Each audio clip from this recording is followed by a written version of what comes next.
Hi water signs, Cancer, Pisces, and Scorpio. Welcome po sa ating channel at ito ang inyong Daily Gabay Tarot Reading for September 15, 2023. Please be reminded that this is channel reading po, so maaari kayo makarelate o hindi. Just take what resonates. Gamitin ang reading na ito bilang gabay lamang. Balik po kayo dito bukas para sa ating Daily Gabay Tarot Reading for September 16, 2023. Please like, subscribe, and click bell button para po updated kayo sa daily tarot reading natin. Maraming salamat po. Spirit guides. Hi water signs, Cancer, Pisces, and Scorpio. Uploaded na po yung monthly reading natin for September 2023. Maaari nyo pong bisitahin ang ating channel. Scroll down nyo lang po. Nakaseparate po yung reading by Cancer po, Pisces, and Scorpio. For September 2023 po, monthly reading natin. Maraming salamat po. Spirit guys, ano po ang energy today ni water signs, Cancer, Pisces, and Scorpio?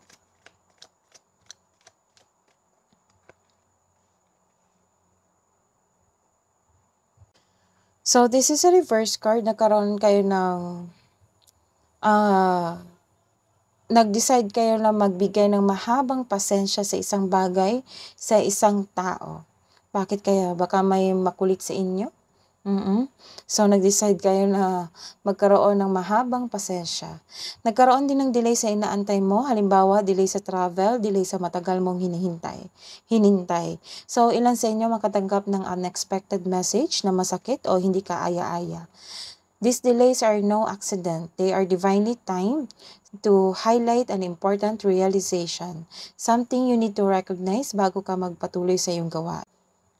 So, this is a long-term abundance. So, your work today, your kaperahan ay steady, nagkaroon din ng progress. So, may nakikita akong tao dito. It might be you or it might be your kapareha or kasamahan mo sa bahay. May nakikita ako dito na mahusay sa buhay. Kahit bata pa, marami na kayong experience tungkol sa buhay. Sobrang sipag nyo po. Mag-build lang kayo ng concrete plan. The advice of this card, mag-build kayo ng concrete plan para maiwasan ang pagka-burnout sa inyong routine. Para maging tagumpay ang inyong mga gawain. So, masipag po kayo sa inyong gawain, kaya marami kayong blessings katulad ng financial growth. Kasi masipag kayo sa buhay. Maparaan. Advice po, Spirit guys, para kay Cancer, Pisces, and Scorpio ngayong September 15. Narrow pathway, tread thoughtfully. Wow! See? Sa sobrang sipag nyo, nagkakaroon kayo ng malaking blessings. It might be dumating na ito ngayon or parating pa po ito. Rainbow blessings. Blessings are showering your life. Sarap basahin, no? Pero totoo yan. So, patuloy nyo lang po yung pagsikap nyo sa buhay, sa inyong gawain. So, tingnan natin ang career and money, Spirit guys. Para po kay Cancer, Pisces, and Scorpio, September 15.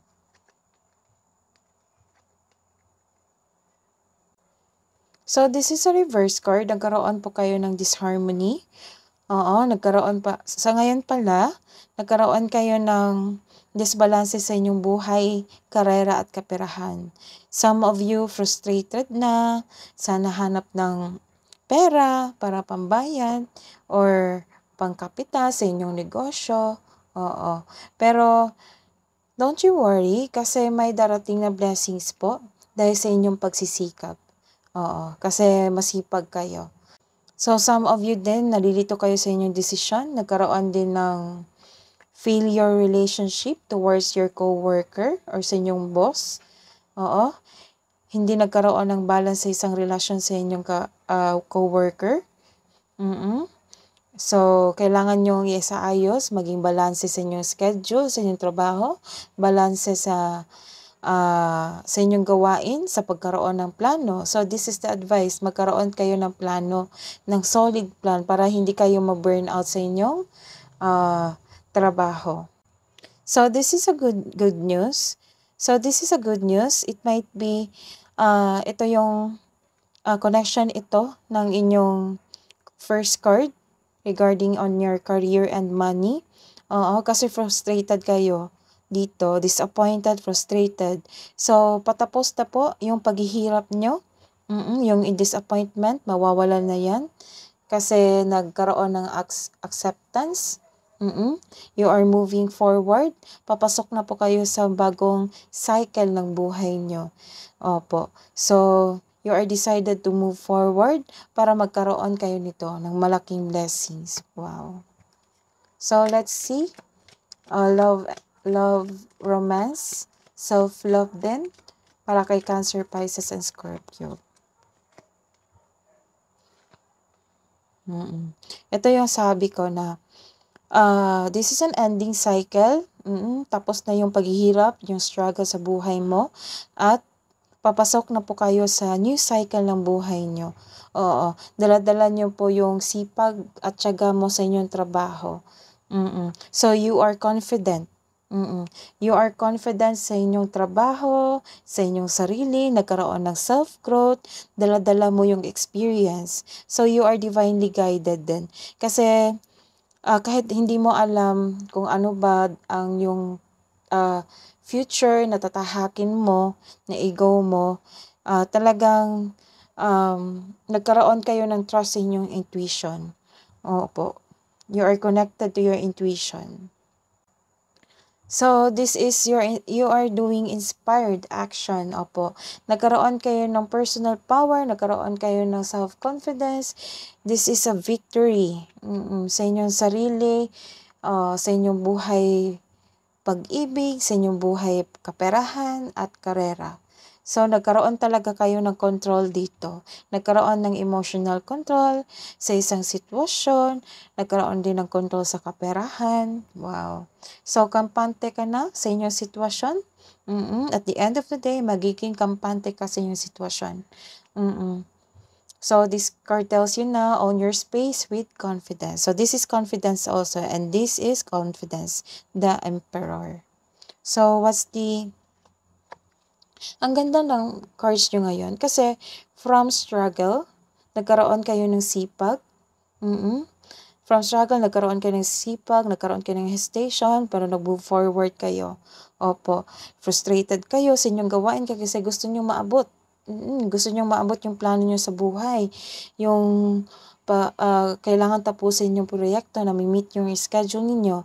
Kahit nasasaktan ka na, kahit sobrang pagod ka na sa inyong trabaho, pinagpatuloy nyo pa rin kasi may pagbabago na parating. Oo. After this hard work, nagkaroon kayo ng new phase of your life, new cycle sa inyong buhay, buong-buo ang sarili mo kasi malaki, mataas ang kumpiyansa mo, malakas inyong self-confidence. Oo, connected din kayo sa inyong intuition. Oo, sarap basahin. Kasi nagkaroon kasi ng progress from heartache, heartbroken kayo, nagtitiis, to blessings. Oo, nagkaroon talaga ng self-growth dito. Wala akong nakikitang problema sa pag-ibig dito. Ang nakikita ko lang dito is, na kukuha ko ng energy nyo is self-growth. So, sa mga nagkaroon ng struggle dyan ngayon, may parating po na blessings. Don't you worry. Basta, let go mo lang yung emotions mo para ma-ready ka sa pagpasok na inyong new cycle sa inyong buhay. At maging confidence kayo. Maging boss pa nga kayo. Nakikita ko pa. So, what's the love advice? Tingnan natin yung anong gusto mong sabihin sa inyong new partner, past love, the one that get away, or ano yung sasabihin ng person mo para sa mga single. I replay our conversations over and over. So, may nagsiscan dito sa messenger. Miss na miss nyo ang set isa? Yun yung sabi ko. Ang sasabihin ko sana yung miss na miss ka na niya. Pero, ang sinabi sa akin is miss na miss nyo ang isa't isa. Wow. So, sa mga relasyon, I know what I crossed the line with you. Sa mga hingi tayo ng love advice para sa mga single. Water signs, Cancer, Pisces, and Scorpio. Set your intention with heart and soul. So, sa love advice po para sa mga may relasyon, ngayong September 15 Spirit Guides, para kay Cancer, Pisces, and Scorpio. Universe. The universe is guiding you to that special person. Wow. May parating kayong nakatadhanang tao para sa inyo. So, allow everything to take its natural course. So, wag madaliin. Antayin mo yung universe yung maggawa ng paraan para mag-meet kayo ng yung new person. Or maaaring, this is a in relationship card, maaaring magkaroon kayo ng relationship growth. So, wag i-push sa gustong magpakasal ngayon na hindi pa ready ang isa sa inyo. So, wag nyo i-push yung situation. Kasi may parating na tulong mula sa universe. So, what's the love advice po? Surrender. At times we must surrender the old before something new can enter our lives. Let go and all will work out. Wow. So, let go of your emotion. Let go of your emotions para makapasok po kayo sa bagong cycle ng inyong buhay. What's the kabuuang advice po para kay water signs and Cancer, Pisces, and Scorpio po ngayong September 15? Meditate and contemplate. So, what's the angel's advice po? So, this is new moon in Pisces. Angel's advice or angel's advice, Guardian angel's advice. Archangel Raziel, I am bringing you esoteric information and symbols and helping you understand spiritual truths. So, baka makareceive kayo ng message from your intuition, from your dreams. So, may magsasabi din sa'yo nito ng isang wisdom from other people. So, listen to your intuition also and trust your intuition. So, that is your reading today, water signs. Balik po kayo dito bukas. Please like, subscribe, and click bell button for notification para po updated kayo sa daily tarot reading natin. Maraming salamat po.